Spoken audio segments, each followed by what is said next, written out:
చూడండి పొటల్స్ బంగాళదుంప మసాలా కర్రీ చేస్తున్నాము. కావాల్సిన పదార్థాలు ఉల్లిపాయలు, పచ్చిమిర్చి అవి వేసి చూపిస్తాను. ఇదిగోండి ఆయిల్ పెట్టుకున్నాము.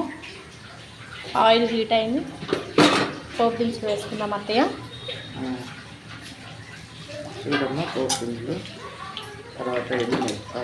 కొంచెం వేగనిద్దాము. చూడండి వేగాయి. ఇప్పుడు మనం ఉల్లిపాయలు వేసుకున్నాము, పచ్చిమిర్చి ఇవి కూడా కొంచెం వేగనిద్దాము. కరివేపాకు. చూడండి ఉల్లిపాయలు వేగాయి కదా. ఇప్పుడు మనం బంగాళదుంప ముక్కలు వేసుకున్నాము. అన్ని పొటల్స్ కూడా అంతా కలిపి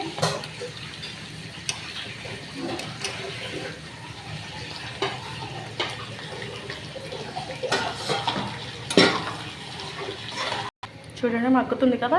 కొంచెం ఉప్పు పసుపు వేసుకున్నాము.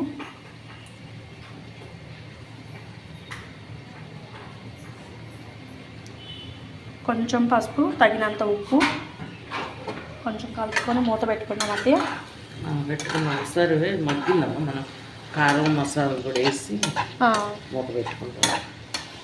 అంటే ఇవి వరకునే మెత్తబడతాయి కదా బంగాళదుంపలు అన్న పొట్టల్స్ కూడా. బంగాళదుంపలు మెత్తబడ్డాయి, ఇవి కూడా మెత్తబడ్డాయి. కారం మనం కారం వేసుకున్నాం. వేసుకొని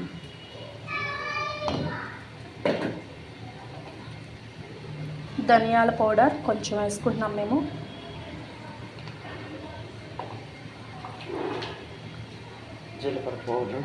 జీలకర్ర పౌడర్ కొంచెం, అల్లం పేస్ట్ కొంచెం వేసుకున్నాం. 1 స్పూన్ పట్టిద్ది అత్తయ్య.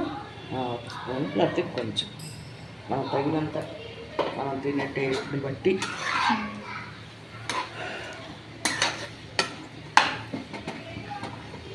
కదా కారం ఉప్పు వేస్తే మొగ్గుతున్నాయండి.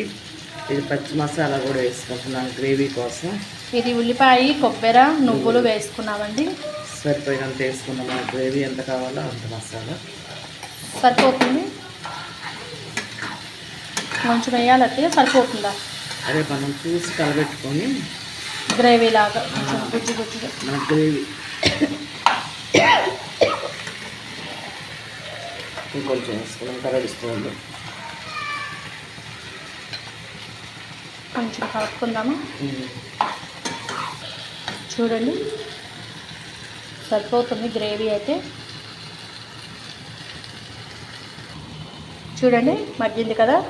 కొంచెం వాటర్ కూడా వేసుకున్నాము, ఉడకాలి కదా.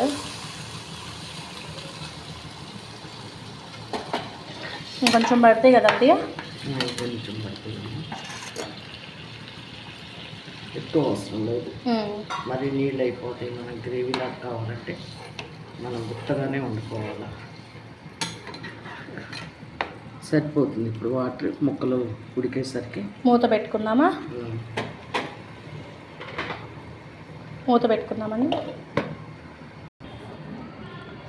చూడండి ఇది ఆయిల్ బయటకు వస్తుంది కదా, ఉడుకుతుంది. ఇంకొంచెం ఉడకనిద్దాము. కొంచెం ముక్క పొటల్స్ది కొంచెం గట్టిగా ఉంటుందంట. కొంచెం మగ్గితే మెత్తబడిద్దేమో. ఇంకొంచెం ఉడకనిచ్చేసి మసాలా గరం మసాలా వేసుకుందామండి. కొత్తిమీర గరం మసాలా కొంచెం. చూడండి ఉడికింది, ఆయిల్ అంతా బయటకు వచ్చేసింది కదా. ఇప్పుడు మనం కొత్తిమీర కొంచెం పుదీనా వేసుకుందాము.